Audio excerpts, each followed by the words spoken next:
Baik, di sini kita akan membahas pengertian dasar dalam statistika.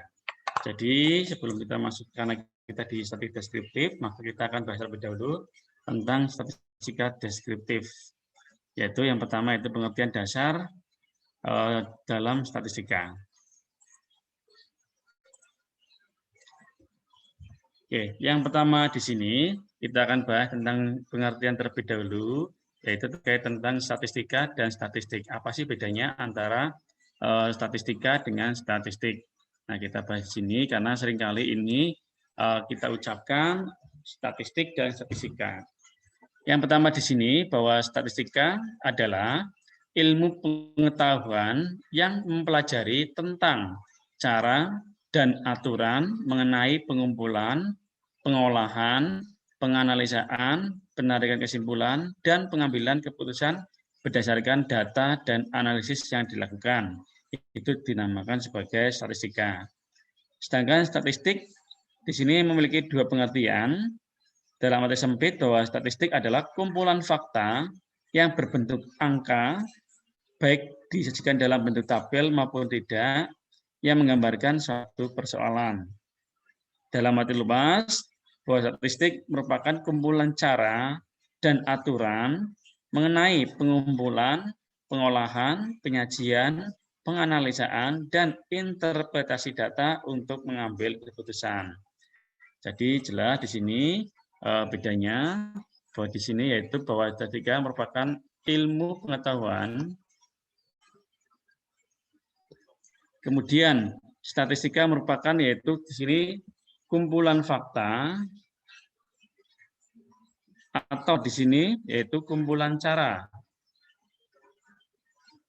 Jadi itu sebagai kata kuncinya bahwa statistika yaitu merupakan ilmu pengetahuannya untuk belajar tentang cara dan aturan. Nah, tetapi kalau statistik ya itu merupakan kumpulan fakta atau kumpulan cara yang digunakan. Jadi ini sekali lagi untuk statistika merupakan ilmu pengetahuannya. Kemudian statistik merupakan caranya atau aturannya seperti apa. Jadi itulah perbedaannya yang mendasar antara statistika dengan statistik. Sekali lagi bahwa statistika yaitu ilmu pengetahuannya yang mempelajari tentang cara dan aturan. Nah, untuk statistik yaitu kumpulan fakta atau kumpulan cara atau kumpulan aturan mengenai pengumpulan, pengolahan sampai kesimpulan. Kalau ini ilmu pengetahuannya mengenai pengumpulan, pengolahan, penganalisan sampai analisanya. Nah, ini bedanya antara statistik dan statistika. Berikutnya di sini ada statistika deskriptif dan ada yang inferensial. Nah, deskriptif di sini merupakan statistik deduktif, sedangkan inferensial di sini yaitu induktif. Nah, apa itu? Jadi, statistika deskriptif adalah statistik yang membahas mengenai pengumpulan, pengolahan, penyajian, serta penghitungan nilai-nilai dari suatu data yang digambarkan dalam tabel atau diagram dan tidak menyangkut penarikan kesimpulan atau keputusan di sini. Jadi, sekali lagi untuk statistika deskriptif itu membahas mengenai pengumpulan, pengolahan, penyajian, serta penghitungan nilai-nilai yang ada dari suatu data yang digambarkan dalam bentuk tabel ataupun diagram, tapi dia tidak menyangkut penarikan kesimpulan. Sedangkan pada statistika inferensial atau inferensial adalah statistik yang mempelajari tentang bagaimana pengambilan keputusan dilakukan yang bersifat umum dari data yang telah disusun dan diolah. Jadi untuk statistika inferensial ini lebih cenderung pada bagaimana mengambil sebuah keputusan berdasarkan dari data yang telah disusun dan juga diolah. Misalkan teman-teman di sini mengambil data tinggi suatu kelas, misalkan kelas SD ataupun SMP, misalkan saya ambilkan SD di kelas 4, maka di situ setelah didapatkan masing-masing datanya, si A tingginya misalkan karena SD ini 120 atau 125 misalkan. Nah, maka dari data itu nanti disusun dan diolah, entah baik dalam bentuk tabel atau diagram ataupun disusun secara urut, misalkan gini. Nah, maka dari data itu nanti bisa diambil sebuah keputusan. Jadi itu bedanya antara statistika deskriptif dengan statistika inferensial. Bahwa kalau deskriptif itu kata kuncinya di sini tidak menyangkut penarikan kesimpulan atau keputusan, tetapi kalau pada inferensial di sini bagaimana pengambilan keputusan dilakukan. Nah, ini yang membedakannya. Baik, berikutnya di sini ada data dan jenis-jenis data. Nah, data sendiri adalah suatu keterangan atau informasi berbentuk kualitatif ataupun berbentuk kuantitatif atau kuantitas yang merupakan hasil observasi, hasil penghitungan, dan hasil pengukuran dari suatu variabel yang menggambarkan suatu masalah. Itu dinamakan sebagai data. Jadi dia berbentuk kualitatif ataupun berbentuk kuantitatif atau kuantitas di sini. Apa itu kualitatif? Secara umum bahwa kualitatif itu yang kita deskripsikan. Jadi sudah data, kemudian kita mendeskripsikan data itu dengan kalimat. Dan kalau berbentuk kuantitas atau kuantitatif, itu dalam bentuk angka seperti tadi yang sudah kita bahas. Jadi di sini merupakan hasil observasi, jadi bisa merupakan hasil observasi datanya, bisa merupakan hasil penghitungan, bisa juga hasil pengukuran. Misalkan observasi artinya kita dengan lembar instrumen yang ada kita melihat tingkah laku misalkan anak-anak di suatu kelas misalkan.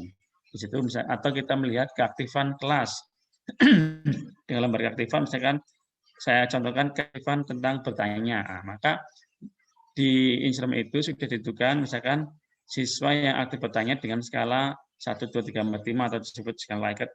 Misalkan 1 tidak pernah bertanya, 2 bertanya sekali, 3 bertanya 2 kali, 4 bertanya 3 kali, 5 bertanya lebih dari 5 kali. Maka saat kita observasi, misalkan si A bertanya 2 kali, nilainya berapa. Nah, itu maka itu namanya observasi. Atau penghitungan juga sama. Nah, dari data yang ada, kita hitung. Dan kalau pengukuran juga sama, hasil mengukur. Misalkan kita mengukur panjang suatu pintu misalkan, atau mengukur panjang, atau mengukur tinggi badan tadi. Nah, itu juga diukur. Nah, maka itu data pengukuran. Jadi di sini misalkan menggambarkan suatu masalah. Masalahnya apa? Tinggi badan misalkan. Masalahnya apa? Keaktifan kalau kita observasi. Penghitungannya misalkan masalahnya apa? Misalkan tentang rata-rata kelasnya misalnya. Nanti dinamakan satu data. Nah, di sini juga ada jenis-jenis data. Yang pertama, berdasarkan sifatnya. Nah, di sini ada data kualitatif dan data kuantitatif, seperti yang saya jelaskan di sini. Jadi data kuantitatif itu secara garis besarnya data yang tidak berbentuk angka. Sedangkan data kuantitatif itu data yang berbentuk angka. Ini bedanya. Nah, kemudian di kuantitatif sendiri ada data diskrit dan data kontinu. Data diskrit yaitu tidak ada angka desimalnya. Kalau kontinu terdapat angka desimal. Contoh kalau data diskrit, misalkan saya ke sini, data diskrit. Misalkan ada satu data dengan X sama dengan 1, 2, 3, 4, sampai N. Atau sampai 4 saja juga bisa. Nah, maka dinamakan data diskrit ini. Karena dia terbilang di sini 1, 2, 3, 4, dan seterusnya. Sedangkan kalau data kontinu, misalkan X di antara 1 sampai 2, atau misalkan di sini sama dengan 2 pun tidak apa-apa. Ini contoh dari data kontinu, artinya dia di antara 1 sampai 2. Nah, kalau seperti ini pun nanti satunya tidak ikut, tapi kalau teman-teman tambahkan sama dengan, maka satunya ikut. Jadi 1 sampai 2, bisa 1, 1,1, 1,2, dan seterusnya. Maka dia memuat angka desimal. Nah, di sini angkanya bisa 1,1, 1,2, 1,3, sampai angka 2. Ini bedanya antara data diskrit dan data kontinu.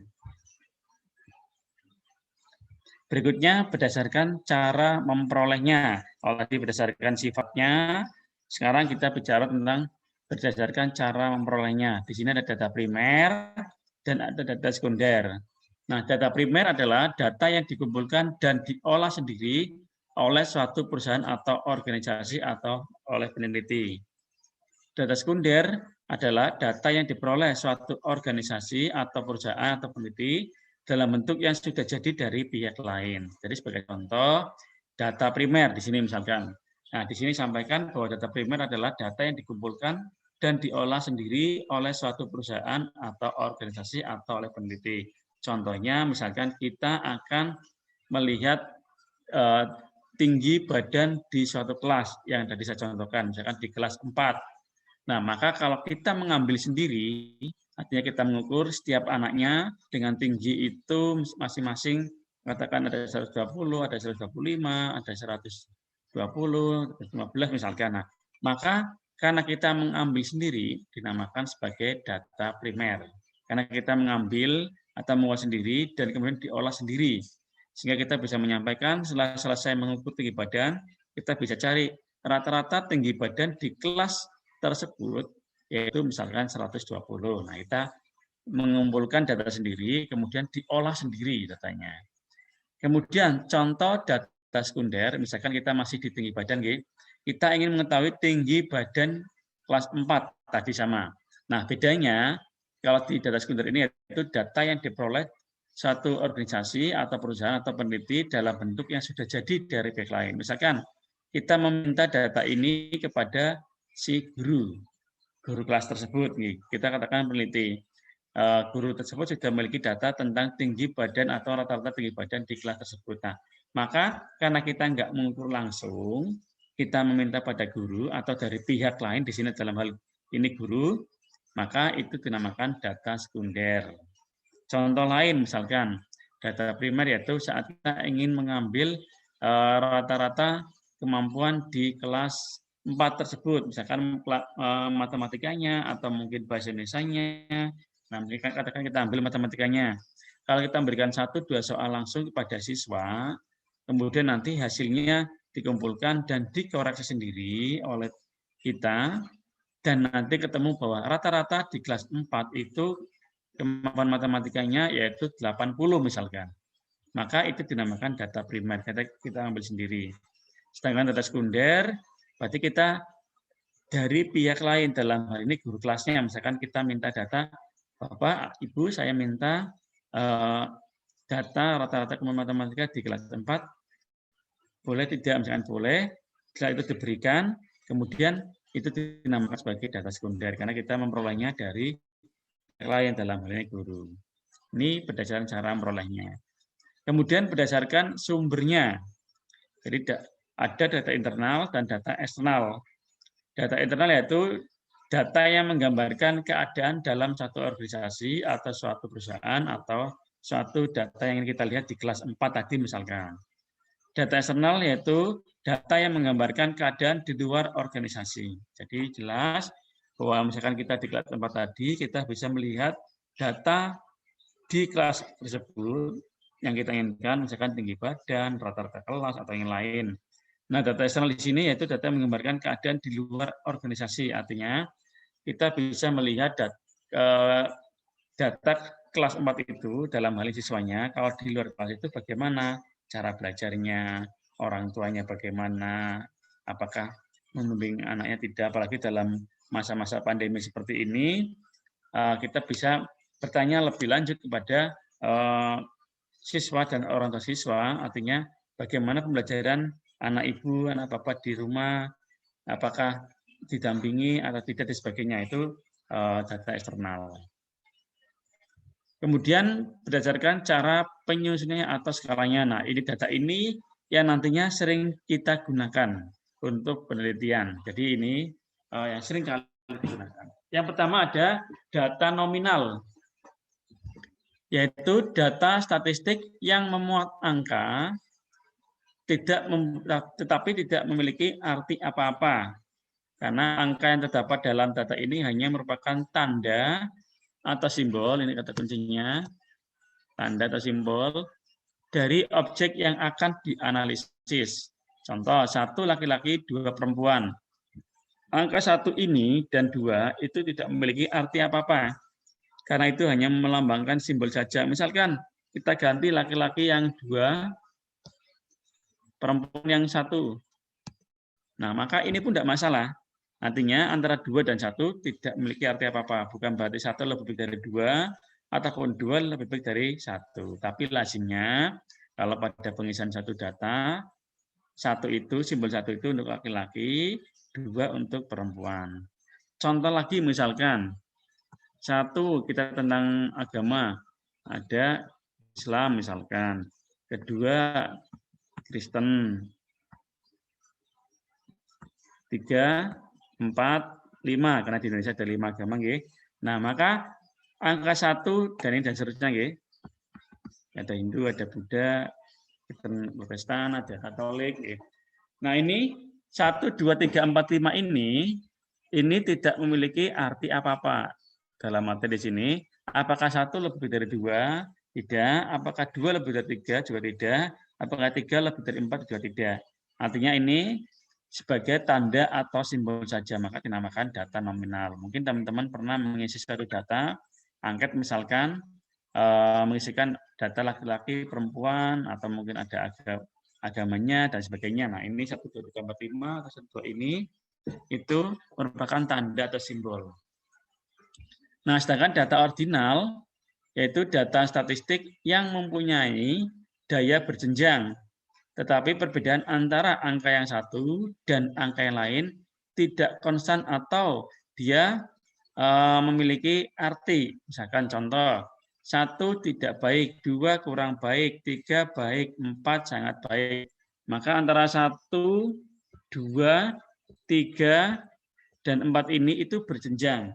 Berbeda dengan yang nominal. Kalau nominal 1 dan 2-nya itu hanya sebagai tanda atau simbol, sedangkan untuk data ordinal 1, 2, 3, 4 ini biasanya untuk sebagai penilaian. Bahwa 1 dengan 2 berbeda, 2 dengan 3 juga berbeda. Maka misalkan saya rubah 1 yang menjadi sangat baik, 4 yang tidak baik, maka itu tidak benar. Karena ini ada skalanya, nanti di Statmat itu akan dibahas juga. Artinya dievaluasi juga dibahas. 1 ini tidak baik dengan 4 sangat baik itu berbeda, karena ini merupakan angka, biasanya akan diisi antara 1 dengan 4 jelas lebih baik 4 daripada 1. 2 lebih baik daripada 1, 3 lebih baik daripada 3, dan seterusnya. Maka perbedaan antara data nominal dan data ordinal, kalau data nominal ini urutannya tidak diperhatikan. Jadi kalau saya simpulkan, data nominal ini urutannya tidak diperhatikan. 1, 2, 21-nya tidak diperhatikan. Tapi kalau pada data ordinal, itu urutannya diperhatikan. Karena 1, 2, 3, 4 itu memiliki makna. Bahwa 1 tidak baik, 2 kurang baik, maka 2 lebih baik daripada 1 nilainya. 3 juga lebih baik dari 2 nilainya. 4 juga lebih dari 3 untuk nilainya. Jadi sekali lagi bahwa data nominal itu tidak diperhatikan urutannya, sedangkan data ordinal itu diperhatikan urutannya karena memiliki makna. Kemudian ada data interval dan data rasio. Ini masih dalam bentuk skalanya. Data interval adalah data yang jarak antara satu dan lainnya sama dan telah ditetapkan sebelumnya. Data interval tidak memiliki titik nol dan titik maksimum yang sebenarnya. Artinya nilai titik nol ini tidak mutlak. Nah, kita beri contoh. Nilai nol pada satu tes intelijensi bukan menunjukkan orang tersebut tidak memiliki kemampuan. Jadi nilai nol di sini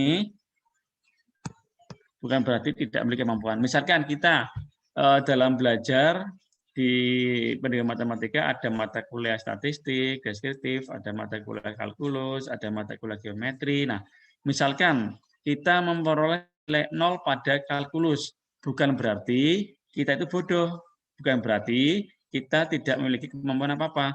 Bisa jadi di statistik ataupun di geometri kita dapat nilai 100. Artinya nilai 0 di sini itu tidak mutlak.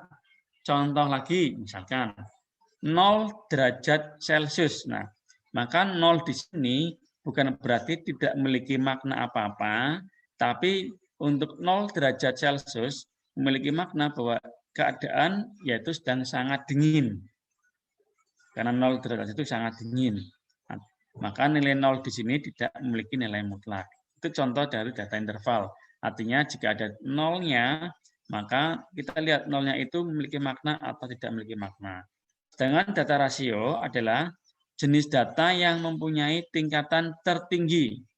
Nah, data ini selain mempunyai interval yang sama, juga mempunyai nilai nol mutlak. Nah, bedanya di sini dengan data interval, kalau pada data interval, nilai nolnya masih memiliki makna, atau tidak mutlak benar-benar nol, tapi kalau pada data rasio dia benar-benar nol. Misalkan, hasil pengukuran panjang, tinggi, dan berat. Nah, dalam data rasio nilai nol betul-betul tidak mempunyai nilai.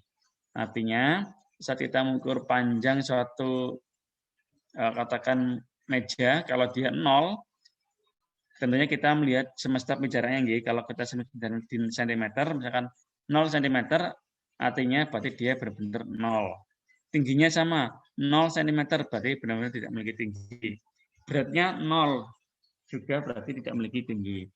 Jadi kita melihat semesta bicaranya. Seperti berat misalkan 0 kg. Nah, 0 kg kalau kita bicara kilogram, maka dia benar-benar 0, tidak memiliki nilai apa-apa. Tapi kalau satuannya itu kita konversi ke dalam gram, nah itu akan berbeda lagi. Maka di sini kita melihat dari semesta bicaranya. Tinggi badan misalkan juga sama.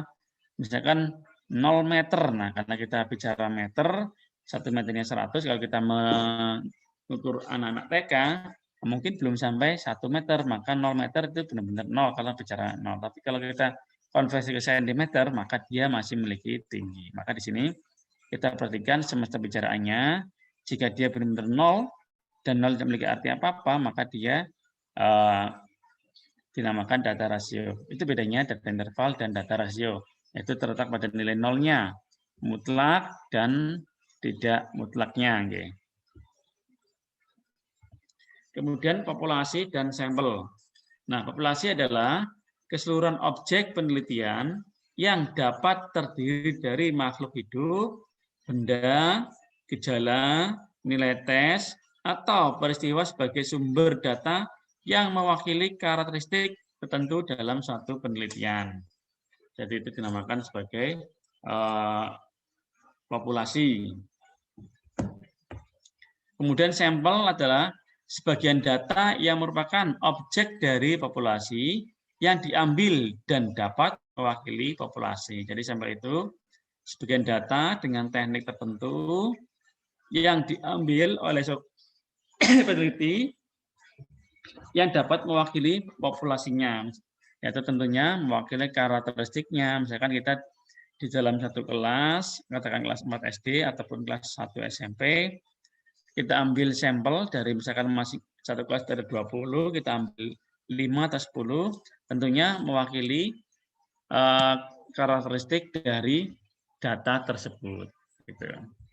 Ini populasi dan sampel, saya kira ini sudah pernah teman pelajari di SMA.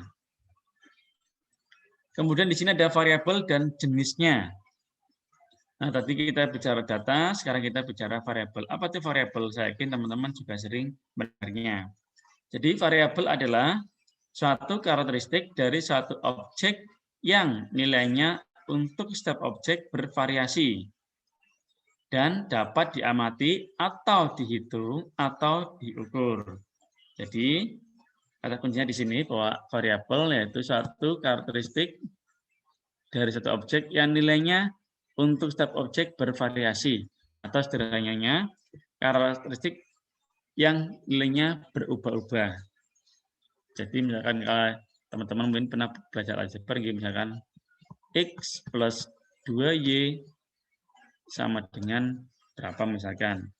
Katakan di sini, dan ini nilai ini akan bergantung pada nilai X dan nilai Y, bisa berubah-ubah. Nah, maka inilah dinamakan variabel. Artinya, kalau sederhananya yaitu suatu karakteristik yang nilainya berubah-ubah. Lebih lengkapnya, suatu karakteristik dari suatu objek, tentunya objek yang kita lihat, yang nilainya untuk setiap objeknya bervariasi.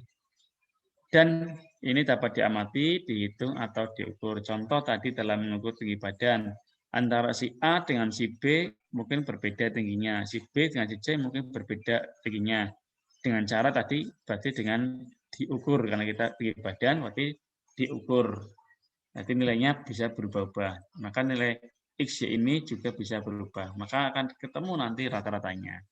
Nah, di sini ada macam-macam variabel. Ada variabel ubah terikat atau variabel terikat di sini. Jadi ada buku yang menyampaikan variabel terikat, ada yang menuliskan ubah terikat, ada juga dalam bentuk bahasa Inggrisnya dependent variable, yaitu ubah yang dipengaruhi. Jadi ini kata kuncinya dipengaruhi oleh peubah lain. Nah, dengan peubahnya apa nanti saya jelaskan.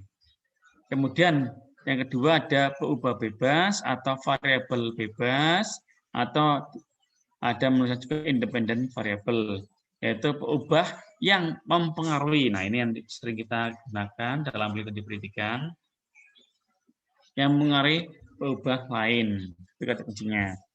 Sedangkan peubah kontrol dan moderator ini juga penting juga, tapi kadang dalam pendidikan jarang juga digunakan. Tapi perlu saya sampaikan juga, peubah kontrol atau kontrol variabel yaitu peubah yang pengaruhnya kepada peubah terikat dikendalikan. Nah, ini pada peubah terikat dikendalikan. Kemudian peubah moderator yaitu atau moderator variabel, peubah yang mempengaruhi, di sini mempengaruhi hubungan antara peubah bebas dan peubah terikatnya di sini. Nah, kita bahas yang pertama dua ini yang sering digunakan dalam penelitian pendidikan. Nah, variabel terikat atau peubah terikat dan variabel bebas. Nah, di situ tadi kata kuncinya dipengaruhi dan mempengaruhi. Jadi bisa saya sampaikan bahwa variabel terikat atau peubah terikat itu variabel atau peubah yang dipengaruhi oleh, katakan di sini, yaitu variabel bebasnya. Sedangkan variabel bebasnya atau peubah bebas yaitu peubah atau variabel yang mempengaruhi variabel terikatnya. Contoh misalkan variabel terikat itu tentang hasil belajar misalkan. Kita bicara hasil belajar karena kita di pendidikan. Kemudian katakan variabel bebasnya, saya contohkan misalkan keaktifan. Nah, maka kita bisa melihat apakah nanti hasil belajar ini dipengaruhi oleh variabel bebasnya dalam hal ini keaktifan, dan apakah keaktifan ini nanti mempengaruhi hasil belajar atau tidak. Nanti dalam penelitian bisa dilihat, misalkan kita ingin melihat pengaruhnya, apakah nanti keaktifan ini mempengaruhi hasil belajar tidak, tentunya nanti dengan lembar observasi keaktifan dan sebagainya, sehingga dapat data, dari data itu nanti kita analisis, maka benar enggak keaktifan tadi mempengaruhi variabel terikat dalam hal ini hasil belajar tidak, atau benar enggak bahwa variabel terikatnya itu dipengaruhi oleh keaktifan. Gitu.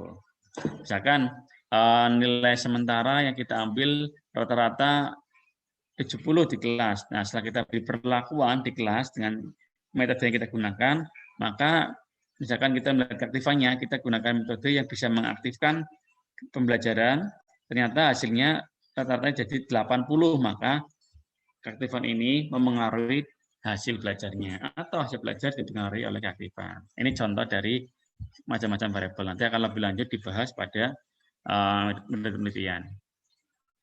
Kemudian ada peubah kontrol dan moderator, ini juga kalah penting walaupun jarang digunakan, tapi kadang dibutuhkan.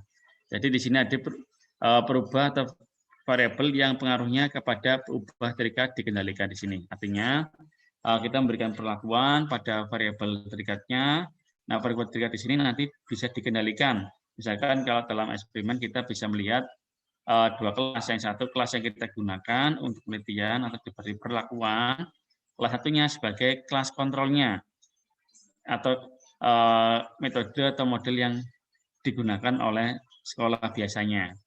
Maka apakah nanti kelas yang kita gunakan lebih baik daripada kontrol, atau mungkin sama saja, bahkan mungkin lebih jelek dari kekentelan. Itu bisa dilihat kenapa terjadi seperti itu.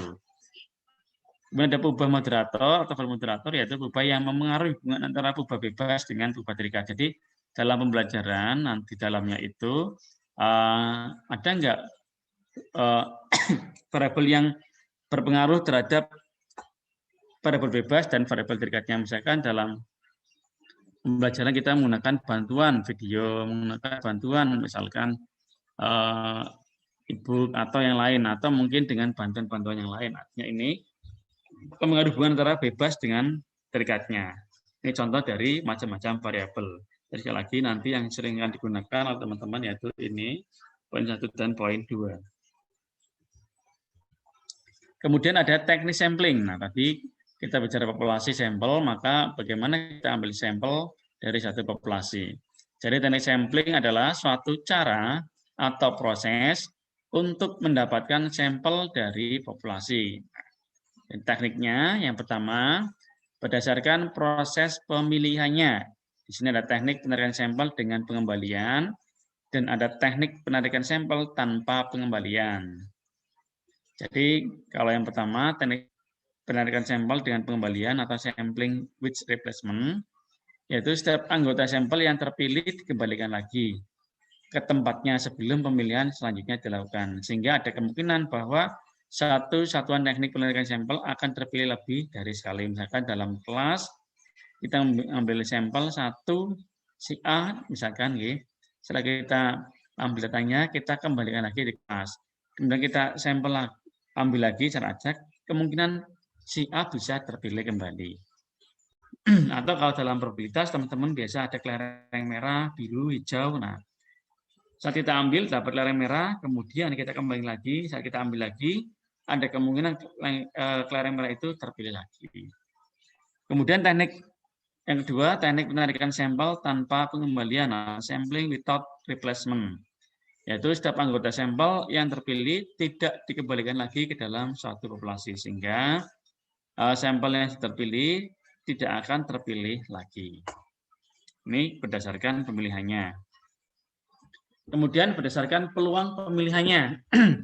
Di sini ada sampling probabilitas dan ada juga sampling non-probabilitas. Yang pertama yaitu sampling probabilitas atau probability sampling. Yang pertama sampling acak sederhana atau simple random sampling. Jadi ini kita ambil cara acak, misalkan contoh di kelas A, B, kelas 4A dan kelas 4B, misalkan ada 2 kelas di suatu sekolah. Nah, maka untuk mengambil samplingnya, kita bisa cara acak dengan cara misalkan kita urutkan, berhitung 1, 2, 3, 4, 5, 6, 7. Nah, kita ambil yang nomor berapa saja gitu. Atau kita random di persensi juga bisa. Kemudian ada sampling sistematik. Nah, ini sudah ambil secara sistematiknya, artinya tidak seperti yang pertama cara acak, tapi di sini sudah dibuatkan sistem bagaimana cara ngambil. Misalkan dengan pretest kita berikan, kemudian kita ambilkan nilai-nilainya yang di atas 80, atau misalnya kita ingin menentukan tinggi sedang rendahnya masing-masing berapa, maka kita bisa tentukan. Kemudian ketiga, sampling berstrata atau stratified sampling. Nah, penarikan sampel secara serta ini terutama ditujukan untuk populasi yang berkelompok atau memiliki stratum atau strata, dengan tujuan agar anggota populasi terpilih secara acak dan setiap kelompok yang ada pada populasi dapat terwakili. Jadi ini contohnya misalkan kita secara berstrata kelas 1, kelas 2, kelas 3, kita ambil di SD atau di SMP ada kelas 1, kelas 2, kelas 3. Maka masing-masing kelas kita ambil secara acak sehingga nanti populasi kelas 1 terwakili, kelas 2 juga terwakili, kelas 3 juga terwakili. Kemudian ada sampling bergugus atau cluster sampling. Jadi di sini sampling di mana unit samplingnya adalah kumpulan atau kelompok atau cluster elemen atau unit observasi. Jadi kita ingin mengelompokkan misalkan dari kelas 1, 2, 3, mana yang sedang, mana yang tinggi, atau tiga-tiganya tinggi, sedang rendah kita kelompokkan terlebih dahulu. Atau misalkan dalam satu wilayah juga sama, kelompok klaster misalkan pendidikannya SD atau pendidikannya SMP, artinya dalam ini lulusannya ya. Kalau di sebuah desa nanti kalau teman-teman KKN, itu contohnya. Kemudian sampling non-probabilitas atau non-probability sampling. Yang pertama, sampling kemudahan atau confidence sampling, yaitu teknik penarikan sampel yang dilakukan karena alasan kemudahan atau kepraktisan menurut peneliti itu sendiri. Jadi dalam penelitian juga ada teknik sampling yang seperti ini, artinya kita bisa mengambil sesuai dengan apa yang diinginkan oleh peneliti, yang mudah untuk diakses oleh peneliti dan juga praktis untuk dilihatnya. Kemudian judgment sampling atau purposive sampling. Di sini adalah teknik penarikan sampel yang dilakukan berdasarkan karakteristik yang ditetapkan terhadap elemen populasi target yang disesuaikan dengan tujuan atau masalah penelitian. Jadi di sini purposive sampling juga sering digunakan pada penelitian kualitatif juga. Jadi di sini kita menentukan tujuan dan permasalahan dulu sebagai pertimbangan. Tentunya juga kita melihat karakteristiknya yang sudah ditetapkan terhadap elemen populasinya. Misalkan saya hanya ingin mengambil yang tinggi saja misalkan, atau saya ingin melihat dengan gaya belajarnya, misalkan yang visualnya saja, atau mungkin audio saja, atau kinesis saja, atau ketiganya juga bisa. Artinya pertimbangannya di situ. Kemudian yang ketiga, kuota sampling. Jika peneliti mengambil sampel dari suatu populasi penelitian dengan cara menentukan sejumlah anggota sampel secara kuantum atau jatah. Jadi kita melihat kuotanya, katakan di kelas 1, 2, 3 SMP, saya ambil masing-masing 10% di kelasnya, maka itu cara kuotanya. Kemudian ada snowball sampling, yaitu cara pengambilan sampel. Dengan cara ini dilakukan secara berantai. Makin lama sampel menjadi semakin besar seperti bola salju yang menuruni lereng gunung. Kalau kita lihat, kalau kita ada bola salju, kita gelindurkan ke bawah, maka semakin besar. Nah, ini contohnya. Misalkan dalam penelitian kuantitatif ataupun kuantitatif, kita ambil sampel di kelas A, katakan di SMP kelas 1A, kita ambil, datanya kita ambil, kemudian kita peroleh data, ternyata datanya belum sesuai. Kita ambil lagi, kemudian kita ambil datanya, terus juga sampai kita peroleh data. Maka sampel yang kita ambil itu semakin besar. Gitu. Itu contoh dari snowball sampling. Oke. Baik, teman-teman, saya kira itu